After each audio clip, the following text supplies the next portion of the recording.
What's up, guy? Dr. Abyss here with the prescription for all your RPG needs. Today we're doing something fun. We are going to be ranking all of the dungeons in Legend of Zelda Ocarina of Time. I just finished last week with my run over on Twitch, and it was my first time beating the game. I had a blast doing it. And now I'm ready to talk about all the dungeons and decide which I like the most and which belong in the trash. If you're excited, you know what to do. Smash that like button. Also, comment down below. Let me know. Do you agree with my ranking? If there's some dungeons you think should be higher up, let me know. And also, subscribe if you haven't as well. I post video 2 times a week doing a variety of different things. If you have suggestion for videos you would like to see, let me know. So there are going to be a few different things we're going to be ranking the dungeons on. We're going to be ranking on the overall design of the dungeon, the difficulty, partially personal difficulty, and how I feel the overall difficulty was, how frustrated I got during my series with this dungeon. The boss, I know a lot of the Zelda bosses are pretty simplistic and not overly hard, but just kind of how I feel like how the boss had mixed it up, and again, the design. And lastly, the item you got in the dungeon. Because those are a key part of the dungeon design, and the whole point of Zelda, you go to a dungeon, you get new items, you have fun. So, with that being said, we're going to kick things off with the Deku Tree, or inside the Deku Tree, if you want to be specific. And this, I like the design. I mean, it's a nice concept. You're literally inside a giant tree. There's a lot of spider webs around, hinting at what's coming with the boss. That I like. I like all this culture that does a very good job of foreshadowing. With it being the first dungeon that you run into literally 15 minutes into your run, it's not hard by any means. Didn't really have any difficulty. The only frustration I had with this was actually because my emulator crashed while I was playing. But that was it. Getting to the boss, Goma, again, pretty simple. You just use the item you got in the dungeon, the slingshot, and poke it or hit in the eye to stun it, then whack it a few times, then hit it in the eye to stun it, then whack it a few times, rinse and repeat until it's dead. So overall, pretty simplistic, set the tone for all the bosses moving forward. The item, which I briefly mentioned, the slingshot, is good because the slingshot is meant to be the precursor to the bow and arrow that you're going to get a few dungeons down the line. It's nice. It's your range option that you use to hit. It's not a bad item by any stretch. I mean, I say Deku Tree, you know what? It's not bad. It's not great. It's not bad. I think it's a solid B tier dungeon. Moving on, we move to the Dodongo Cavern. I love the design of this dungeon. The fact that it's got, all this like Dodongo skeletons and lava. It has a very prehistoric vibe to it that I really dig. Not an overly hard dungeon. Again, most of the Child Link dungeons aren't rough. They're all pretty simplistic. I never really got frustrated when I was in this dungeon. I think I had to backtrack once, and that was really about it. The item you get is the bombs, which I kind of don't like that you get the bombs as an item in a dungeon, because I feel like bombs should be a little more easily accessible. But again, this is the second dungeon. You can get to the dungeon within probably 2 hours of playing the game. So it's not bad. And then that leads to the boss. The boss, I remember having a blast with the boss because I was super low on health in my run. Literally, I think I spent most of, if not the entire fight, under 1 health. And I had a blast. Literally a blast. You just make it suck up a bomb, and then it stuns it. You attack, then you run like hell. Then make it suck up a bomb, attack, run like hell. Pretty simplistic. But the design of it, I think, is enough to push it over the A tier for me. I thought it was a really well designed dungeon. And now we get to Jabu Jabu Belly.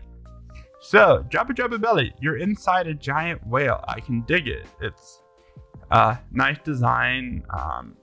little gross because you're literally going through like orifices. It's not a pretty picture. I don't like seeing it. But this thing has a couple things that make it really annoying. One, the jellyfish enemies are kind of irritating, and even the boomerang, because the boomerang is supposed to be like your precursor to the hook shot, like how the fling shot, the precursor to the bow and arrow. The boomerang is garbage. I repeat, the boomerang is garbage. It's a pain to use. And it really only used for this because right after this, you go become an adult Link and you can go get the hook shot. So, the boomerang is garbage. I don't like it. And I haven't even gotten to the worst part of this dungeon, which is Ruto. The 75% of the dungeon is an escort mission, and it's not even an escort mission where she moves around and follows you. No, you have to carry her and throw her. And if she falls, she will go somewhere and you have to go track her down again, then carry her back. And it was a pain in my run. It's a pain overall. Really, the only thing that keeps this from being D tier is I like the boss. I think the boss is a cool design. So it is going to be a solid C tier. And now, Forest Temple. So, Forest Temple. Decent design, has a nice kind of like gothic vibe to it. Does a good indicator of, what to come with the temples moving forward. I love the item, the bow and arrow is really useful. The boss, Phantom Ganon, is fun. He's a little irritating just because trying to track where he's gonna come from with N64 controls is a little irritating because you don't have a proper camera. But he's not too bad. However, what's gonna set this firmly in the D tier for me is this dungeon. I got so heated during my run with this dungeon. They're like two small keys that are in very odd, peculiar places that you have to go hunt down. And including one in the first room before you even enter the actual temple, where you wouldn't think there would be an item because you're not in the temple. But no, there's a small key in there, and if you don't find it, guess what? You're going to make it your way through almost the entire temple, and then you got to go track the damn thing down. And this dungeon as a whole was very irritating and annoying, and that's why it's D tier. It was one of my least favorite temples. To contrast that, next we have the Fire Temple. The Fire Temple, again, I love the kind of volcano temple design, had a really cool vibe to it. Had a strong actually, like, side thing you do in most of the temples, you just go through them, but this one you actually have to rescue the Gorons to get it. I love the Megaton Hammer. It's a lot of fun. It gets utilized pretty frequently after the dungeon, which is a little rare for some of these items. The boss Volvagia, whatever the heck you pronounce that thing. It's cool. It's a fire dragon. You basically play whack-a-mole with it. A lot of fun. I loved it. Overall, not a really frustrating dungeon. A little long. Like, you have to kind of... It probably is one of the longer dungeons, I feel like. But overall, not too bad. Enjoyable. I would say I put it A tier. On this list, there are a few of the mini dungeons, so like the Ice Cavern. I'll just touch over really briefly. Ice Cavern, it's a nice dungeon, it's fine. Has one or two difficult like sliding puzzles, but for the most part, it's pretty chill. So yeah, whatever. I can give the Ice Cavern a B. The Water Temple. So I know a lot of you are probably thinking, Water Temple, oh, that gotta be D for sure, right? Well, not necessarily. I mean, I like the design of it. The Raising the water level is a nice idea in concept. I don't think they quite stuck the execution with how much backtracking you have to do and how irritating it is. I think if there was a more centralized place to raise and lower the water level, it would work a lot better instead of having to take the same route over and over again anytime you need to change the level. I did end up getting a little frustrated in one or two spots, but not really too bad. The boss and sub-boss, and this is one of the few times I'll mention the sub-boss because it's actually unique and interesting. The sub-boss is Dark Link. Dark Link is interesting because he will, for the most part, mimic what you do. So he definitely takes some effort to figure out how to beat, and it took me a few tries. But I enjoyed that fight. Morpha and another boss we'll talk about here in a little bit, I kind of have to temper my judgment of, because part of my issue with Morpha and a lot of my issue with a boss we'll be talking about later, but due to my controller, what I was using for the C-stick wasn't working really well and it kept acting up, which I got that fixed after the Shadow Temple, but that kind of colors my expectation. But Morpha's a fun boss. I like the mechanics of it and the fact you can't stay too close to the walls or otherwise spikes will happen. I would say, all in all, Water Temple, even though I got kind of frustrated with it, and again, it's a long temple, I would say, I'm going to say B tier. Like, it wasn't as bad as everybody made it out to be. Like, I was dreading it going into it, because the farthest I had gotten before this run was through the Fire Temple. I'd never gotten through the Water Temple or anything, so it wasn't that bad. Now we reach, again, the second of the mini dungeon, which is the Well. The Well really wasn't too bad. It's nice and quick. You get the Eye of Truth, which is very useful. Technically, I don't think you have to beat... Well, I think you have to beat the Well because I think you need it for the boss in the Shadow Temple, but other than that, you don't have to beat the Well. You should beat the Well because it gets you the Eye of Truth, which is really useful, but I don't think you have to beat it there. The enemies in it are a little irritating, where you're going to start seeing more of the Wall Master than Floor Masters. I say C. Yeah, I think Shadow of the Well is a C. Not great, but not bottom. And now we get to Shadow Temple. Shadow Temple. The design is nice, kind of spooky.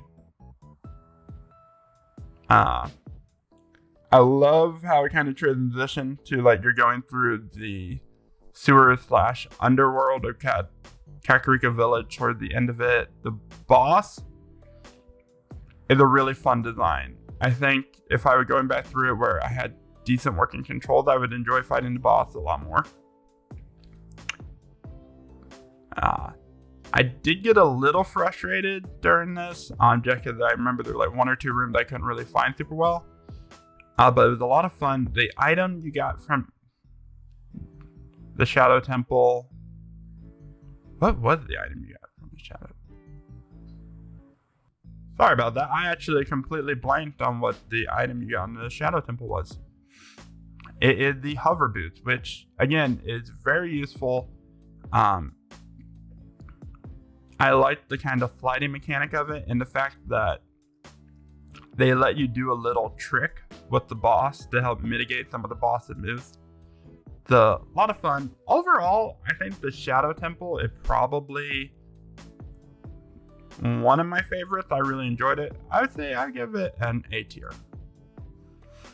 Now, we do have 3 temples left, or 3 dungeons left. The Gerudo Training Ground, I never actually went into during my run, so I have zero opinion on it. So apparently that's where you get the ice arrows. So next we're going to talk about the Spirit Temple. Now they don't mention it, but the Gerudo Fortress, I kind of see as a mini dungeon. It didn't have like I think it had a map, but it didn't have like a compass or anything in it. But the Gerudo Fortress irritating just because, again, anytime there's like a stealth section, it always bothered me in games. But if I had to rank the Gerudo Temple or Gerudo Fortress, I'd probably put it B tier. It was different. It was irritating, but it wasn't like too painful. Spirit Temple is, I like the design. I like that it's a dungeon you technically go through twice. One's a Kid Link, one is Adult Link. So it had 2 items. Then it had the Silver Gauntlets and the Mirror Shield. Both, the Mirror Shield really useful. The Silver Gauntlets, honestly, not so much, just because you get them and then literally in the next dungeon you get the Gold Gauntlets, which are much better. So, but the Mirror Shield's really cool and really useful. I like it. The bosses. So they're technically, I would say 2 mini bosses and a boss. So there are 2 Iron Knuckles. One you fight at Kid Link, one at Adult Link. The one at Kid Link is actually a lot more challenging because your range is just short enough to make it a little more difficult to get in and hit. Adult Link, it's a lot easier because your jump slash, as long as you're at the, you can have a decent amount of wiggle room to avoid attacks and jump in. And then the boss, Twin Rova, aka the 2 witches who name both start with K. Pretty simple, honestly. Basically get hit 3 times or absorb 3 attacks of one type and then throw it. I wish they kind of varied up the attack pattern a little bit, like to try and trick you, but for the most part, pretty simple. Didn't really have frustration. Really enjoyable dungeon. I liked the music. I didn't have any parts where I was like pulling my hair out, so I say S tier. And then finally we have Ganon's Castle. Ganon Castle is definitely my favorite of all the dungeons in Ocarina of Time. I love the design of it, getting the kind of a little mini version of each of the 6 dungeons, going through the room there. Even getting a little bit of something new with the light room, which was really cool. The Gigas Gauntlet or the Gold Gauntlet that you get in there are nice. But the climb up to Ganondorf, going through all those rooms, and then fighting Ganondorf, first Ganondorf, that fight is a lot of fun. It's a great throwback to the Phantom Ganon fight, where you have to basically play tennis with Ganondorf. I love that.